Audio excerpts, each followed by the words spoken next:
saya sendiri akan menjelaskan pengertian dari apa sih daftar pustaka itu. Seperti yang kita tahu, daftar pustaka yang sering kita gunakan dan yang sering kita pakai ketika kita membuat sebuah karya, misalnya karya ilmiah ataupun tugas yang diberikan, semisal makalah ataupun jurnal ataupun lain sebagainya lah. Nah, di sini daftar pustaka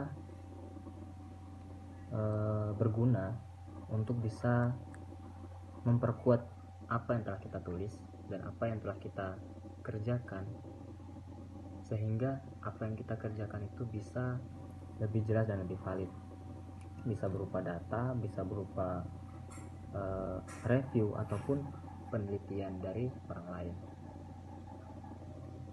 Nah, selain itu juga daftar pustaka juga bermanfaat bagi orang-orang yang ketika membaca karya kita bisa langsung atau pengen tahu lebih dalam terkait tulisan kita, itu bisa langsung melihat di daftar pustaka, dan itu mereka biasanya untuk mendalami dan mencari dari mana sih sumber referensi yang diambil. Saya akan menjelaskan sedikit saja tentang kutipan. Mungkin teman-teman sebagian sudah paham ya apa itu kutipan, karena teman-teman dalam membuat makalah pasti membuat apa? Pasti mengutip suatu kalimat seseorang. Nah, kutipan adalah suatu pendapat atau kalimat seseorang yang terkenal atau seorang tokoh terkemuka dari sebuah buku, jurnal, koran, majalah maupun media massa. Kemudian dipinjam oleh sang pembuat makalah tersebut atau jurnal atau sang pembuat karya ilmiah untuk melengkapi suatu karya tersebut. Tak lupa untuk mencantumkan sumber kutipan tersebut. Juga bisa disebut suatu pengulangan ekspresi dari sumber aslinya. Hal tersebut untuk memperkuat bukti serta kebenaran dari karya tersebut. Bedanya dengan menjiplak ialah si penulis mengambil pendapat orang lain tanpa menyebut sumbernya, sehingga dianggap pendapat sendiri. Kutipan juga untuk mendeskripsikan sebuah definisi atau suatu pengertian tertentu, dan juga untuk mengemukakan suatu rumus dalam pembuatan karya ilmiah. Yang selanjutnya adalah tujuan penulisan sumber kutipan dan daftar pustaka.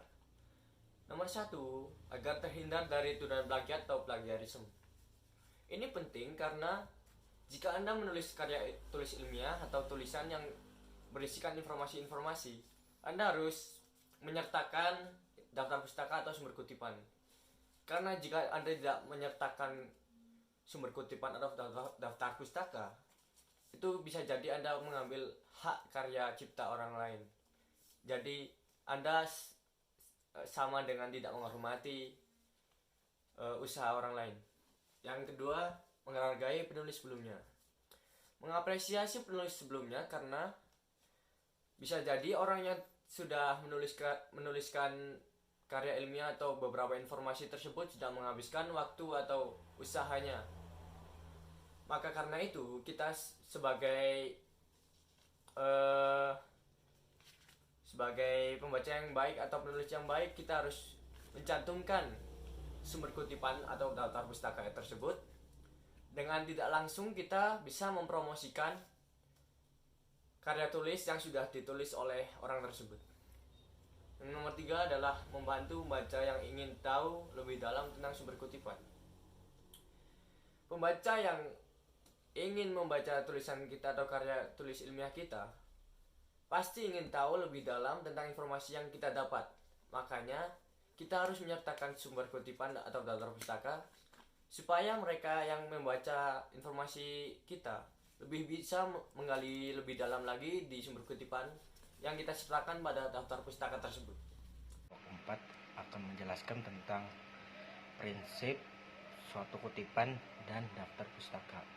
Jadi dalam hal mengutip itu ada beberapa prinsip yang harus diperhatikan, atau istilah jelasnya itu seperti kewajiban yang harus kita perhatikan. Karena jika kita melanggar prinsip tersebut, kita bisa saja kayak istilahnya itu melanggar kode etik dalam hal pembuatan karya tulis ilmiah atau non ilmiah. Jadi sebelum kita mengutip, ada baiknya kita harus memperhatikan apa saja sih yang harus disiapkan dalam mengutip, atau apa saja prinsip yang harus kita ketahui. Yang pertama itu adalah dalam penulisan suatu kutipan harus bersifat pengetahuan yang tak umum. Maksudnya apa? Jadi sebelum kita mengutip suatu kalimat, kita harus tahu terlebih dahulu kutipan tersebut bersifat umum atau tidak. Jika sifatnya umum, seperti misalkan kalimat, ini contoh kalimat, Indonesia merupakan negara yang pernah dijajah oleh Belanda. Nah, kan kalimat tersebut sudah banyak yang tahu, artinya kalimat tersebut bersifat umum. Nah, kenapa tidak diperkenankan untuk menjadi kutipan?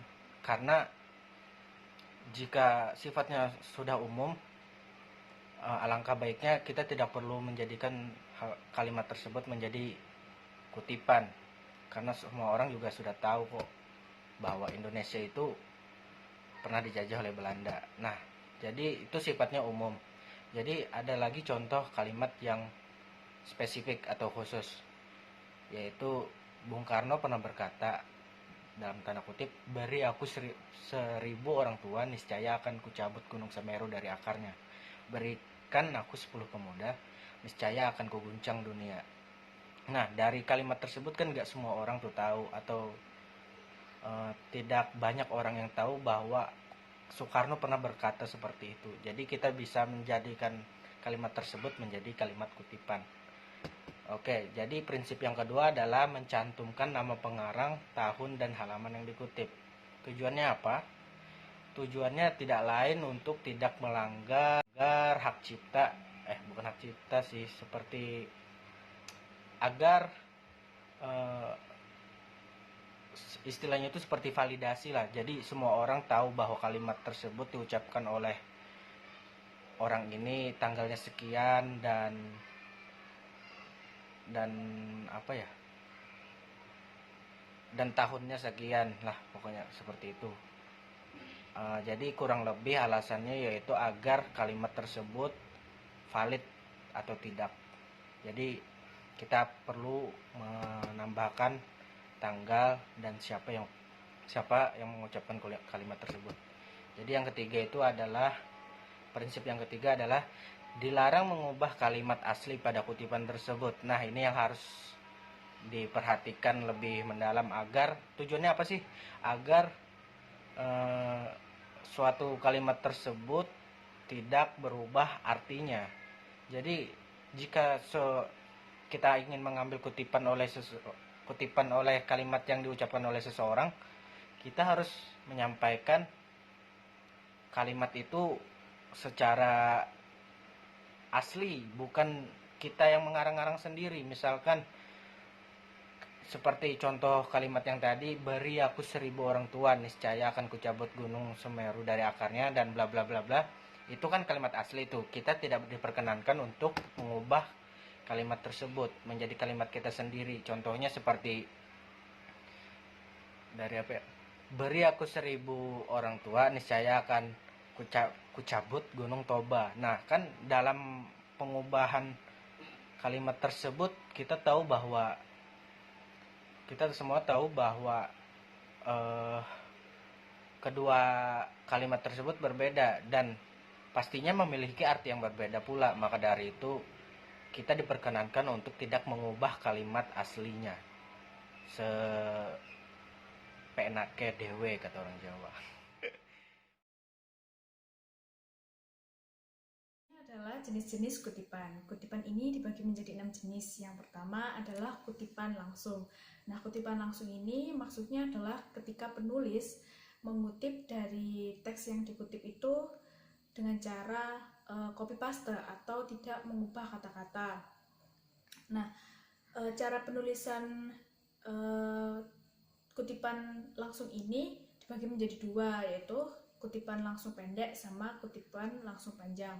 Nah, kutipan langsung pendek ini ada syaratnya. Yang pertama ada APA style atau American Psychological Association, di mana panjang kalimat itu kurang dari 40 kata. Nah, yang kedua adalah MLA style, yaitu Modern Language Association, yang mana panjang dari kalimat kutipan ini kurang dari 4 baris. Nah, cara penulisannya itu jadi satu dengan kalimat penulis, atau biasanya jadi satu paragraf dan diberi tanda kutip untuk menandai bahwa itu tuh kalimat kutipan.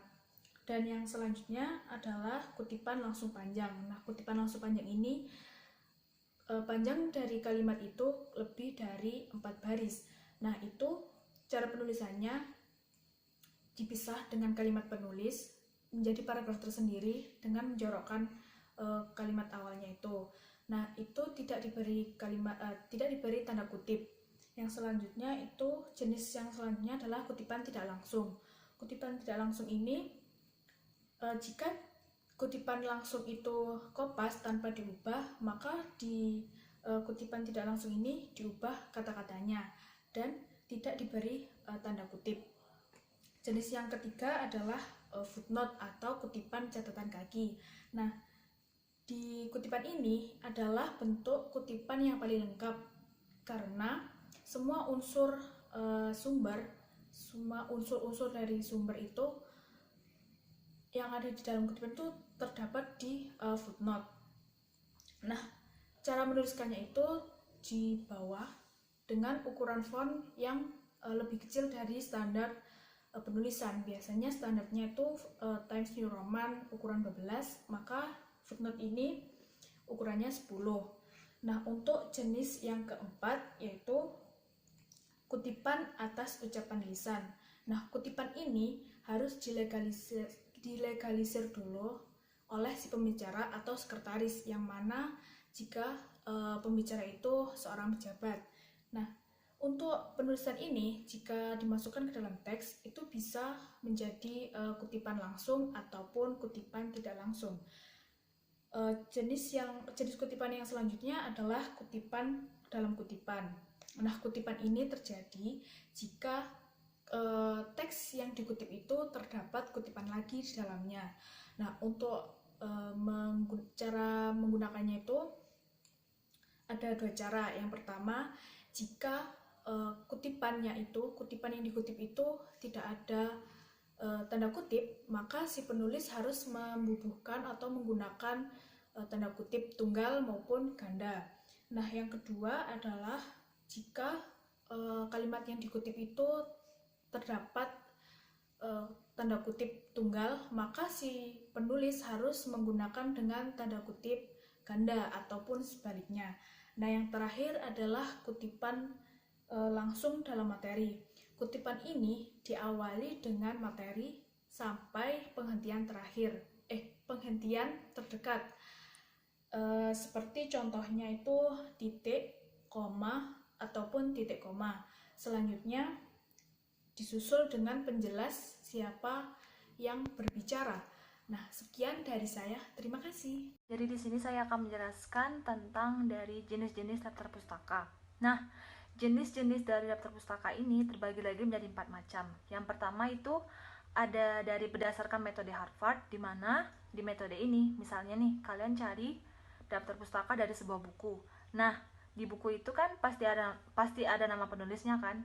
Nah, anggap saja di buku itu nama penulisnya itu lebih dari 2 kata, misalnya Ayu Sekar. Nah, karena lebih dari 2 kata, namanya itu jadi dibalik, jadi Sekar Ayu. Tapi di 1 kata setelah namanya itu diberi koma dulu, jadi Sekar, Ayu.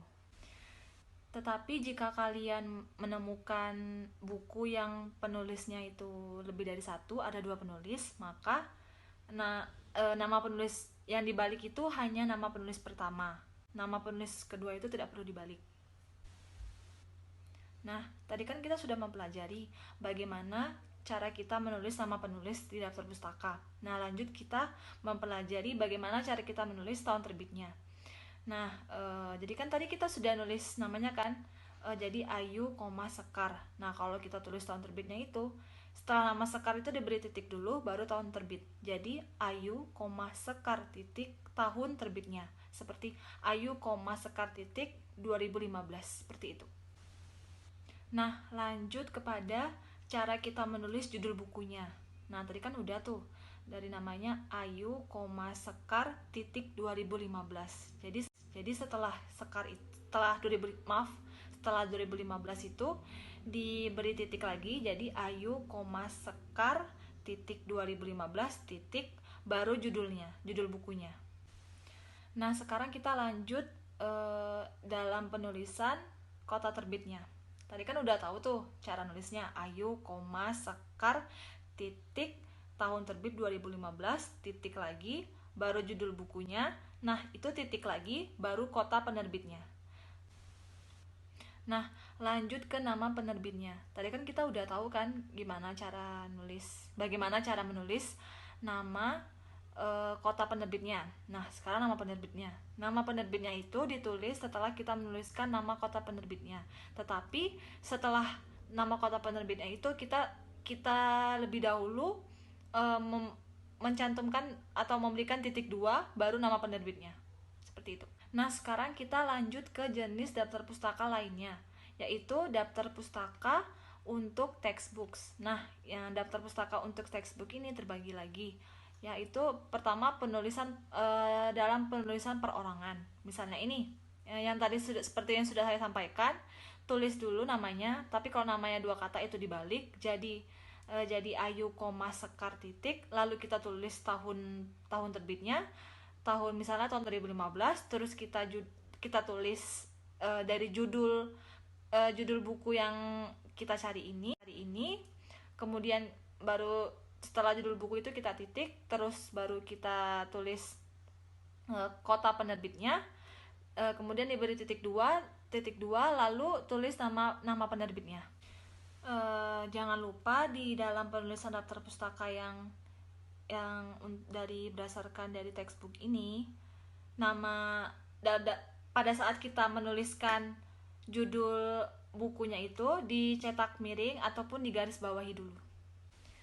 Kemudian lanjut ke jenis-jenis daftar pustaka lainnya, yaitu daftar pustaka untuk jurnal.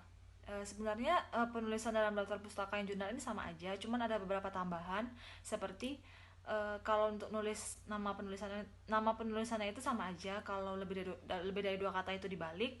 Kemudian kita menuliskan tahun terbitnya, lalu kita lalu setelah tahun terbit kita menuliskan judul atau judul dari artikel ataupun jurnal itu. Kemudian kita menuliskan nama jurnal itu, lalu kita menuliskan menuliskan edisi jika ada, dan juga volume ataupun nomor terbit serta halamannya.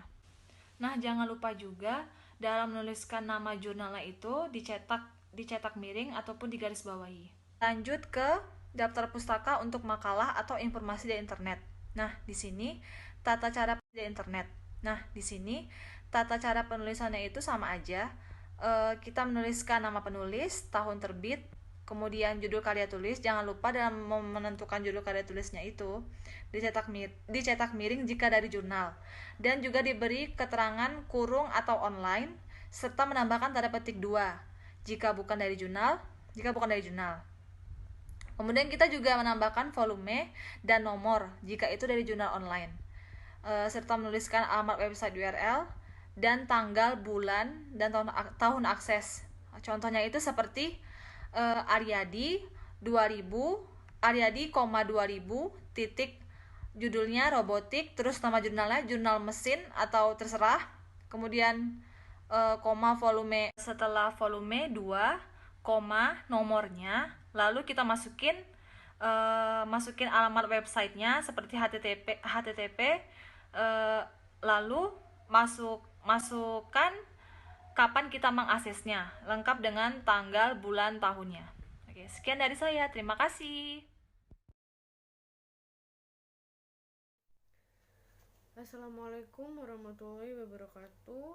Di sini saya akan menjelaskan tentang cara penulisan daftar pustaka. Cara penulisan daftar pustaka sendiri dibagi menjadi dua. Yang pertama yang bersumber dari buku, dan yang kedua bersumber dari artikel, jurnal, koran, dan majalah. Di sini saya akan menjelaskan yang bersumber dari buku terlebih dahulu. Yang wajib kita tulis itu yang pertama nama pengarang dari buku tersebut. Nama pengarang dituliskan sesuai dengan kaidah yang sudah ada, yaitu menuliskan nama belakangnya terlebih dahulu, lalu menuliskan nama depan dan nama tengahnya. Lalu jika di buku tersebut tertulis nama editor, kita hanya cukup menambahkan E dan D. Lalu jika penulis buku tersebut 2 atau 3 orang, maka orang pertama yang namanya kita tulis itu sesuai dengan kaidah yang pertama tadi, lalu 2 orang lainnya ditulis dengan sesuai nama aslinya. Lalu yang ketiga, jika pengarang buku itu 3 orang atau lebih, maka cukup ditulis dengan 2 nama orang, lalu di belakangnya diberi dan lain-lain atau biasa disingkat DLL. Lalu ada juga yang wajib kita tuliskan itu tahun terbit buku tersebut, judul buku agar orang-orang mudah untuk mencari sumber data seperti apa yang kita gunakan, lalu kota dan nama penerbit buku.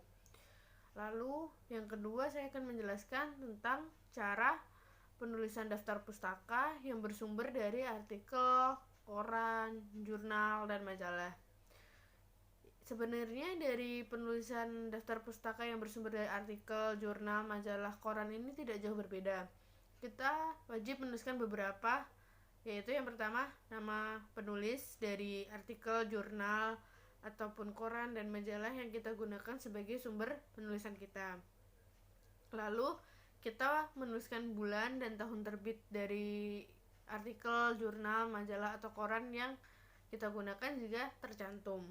Lalu kita juga menuliskan judul dari artikel, jurnal, koran, ataupun majalah yang kita gunakan sebagai sumber penulisan untuk memudahkan orang-orang yang ingin menulis dengan sumber yang sama seperti kita.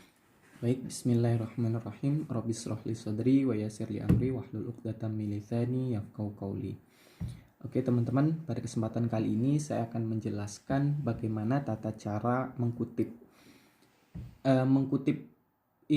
selama kita menjadi sivitas akademika, selama kita bahkan sampai menjadi doktor pun, kita pasti akan membuat yang namanya skripsi, disertasi, esai, makalah, dan lain sebagainya. Dan ketika kita melakukan ini semua, maka kita tidak akan terlepas dari yang namanya mengkutip.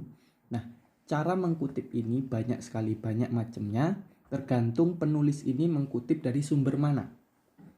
Tergantung dari sumber mana. Walaupun banyak yang artinya caranya itu berbeda-beda, syaratnya itu berbeda-beda, tetapi pada dasarnya itu tidak jauh beda gitu.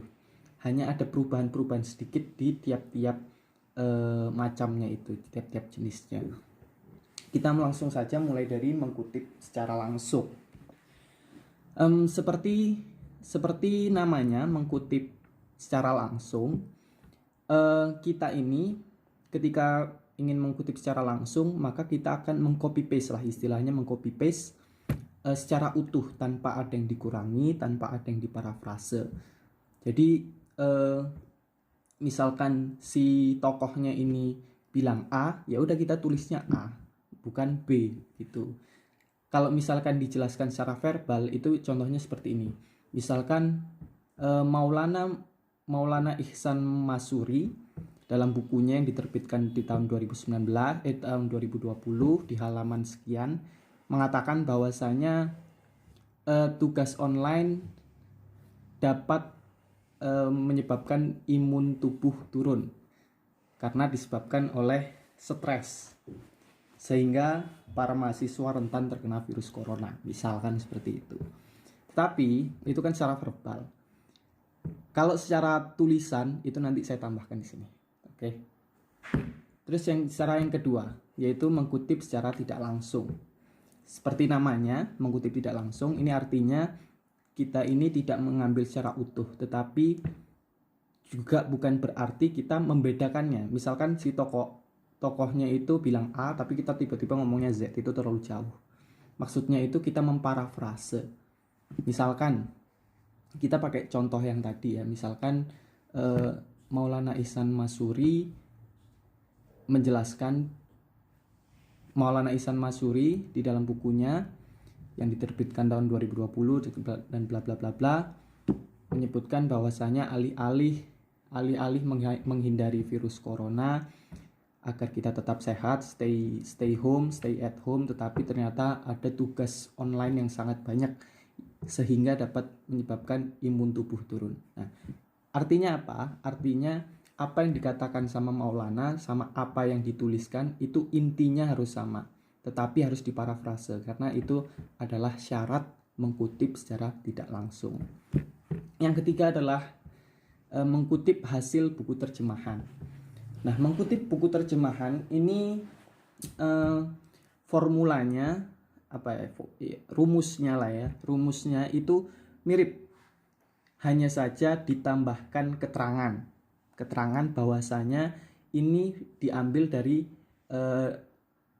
dikutip dari hasil terjemahannya siapa gitu. Misal seperti ini, Arya Wiguna misalkan begini, kayak buku yang kita baca beberapa hari yang lalu, yaitu buku tentang diplomasi karya G.R. Bridge, itu kan bahasa Inggris semua tuh. Seandainya tiba-tiba ada mahasiswa UMM menerjemahkannya dan membuat buku terjemahannya, dan kita mengutip dari buku terjemahan itu, maka kita harus menambahkan keterangan. Misalkan, menurut G.R. Bridge dalam bukunya yang diterjemahkan oleh Arya Wiguna misalkan, bla bla bla bla. Nanti saya jelaskan di sini juga. Terus selanjutnya mengutip melalui artikel. Nah, kalau melalui artikel ini sedikit rumit ya.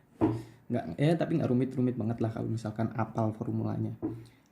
Jadi di sini itu keterangannya lebih banyak dan bebas kita mau mengutipnya secara langsung atau tidak langsung, bebas. Hanya saja apabila melalui artikel, koran dan lain sebagainya itu keterangannya itu harus banyak. Seperti jadi nanti ada nama penulis, habis itu ada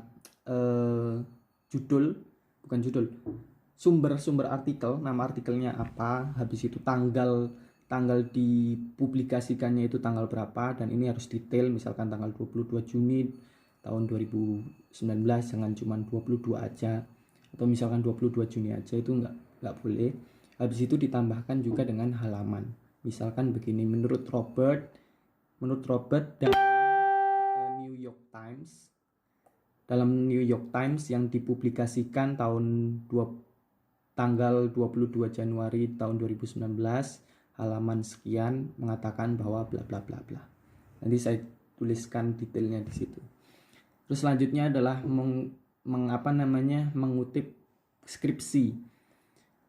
Mengutip skripsi itu sama, mirip banget sama kayak mengutip melalui buku terjemahan, hanya saja keterangannya berbeda. Yang kalau yang di buku terjemahan itu diterjemahkan oleh siapa, kalau ini skripsi, tulis aja skripsi gitu. Atau kalau misalkan dari makalah, tulisnya makalah gitu. Nanti saya tulis di sini. Dan yang terakhir adalah mengutip melalui internet. Karena sekarang adalah zaman digitalisasi dan kita sebagai native digitalnya, maka kita pasti sering kali malas baca buku dan akhirnya larinya ke internet. Nah, caranya itu serumit mengutip melalui artikel, hanya saja dia tidak pakai halaman dan dia itu pakai kayak lamannya harus di copy paste lamannya itu kita ambil dari mana, misalkan kayak gini. Kalau secara verbal ya, misalkan seperti ini, Bu Retno Marsudi mengatakan bahwa bla bla bla bla bla, terus tanda kurung diambil dari www.kemenlu.go.id, habis itu tanggal, habis itu ya udah tanggal, terus udah ya kan ya, oh iya bener tanggal, habis itu udah. Dan mungkin cukup itu aja yang dapat saya sampaikan. Kalau ada yang mau ditanyakan silahkan komen. Jangan lupa dikasih nama dan NIM, karena nanti akan saya serahkan, setorkan ke Pak Eki. Apabila ada kesalahan dalam pembuatan, saya atas nama grup 4 mengucapkan mohon maaf sebesar-besarnya. Apabila ada kesalahan dalam membuat video atau tadi intermezzonya ada yang tersinggung dan lain sebagainya, saya mengucapkan permohonan maaf sebesar-besarnya. Kesalahan dari kami, kesempurnaan punyanya Allah, kesempurnaan cinta lakunya Rizky Febrian. Stay safe teman-teman, jangan keluar, jangan keluyuran, jangan lupa doa, jauhi virus, dekati yang serius, iya. Terus hidup hampa tanpa kekasih. Cukup sekian, terima kasih. Billahi taufiq walhidayah. Assalamualaikum warahmatullahi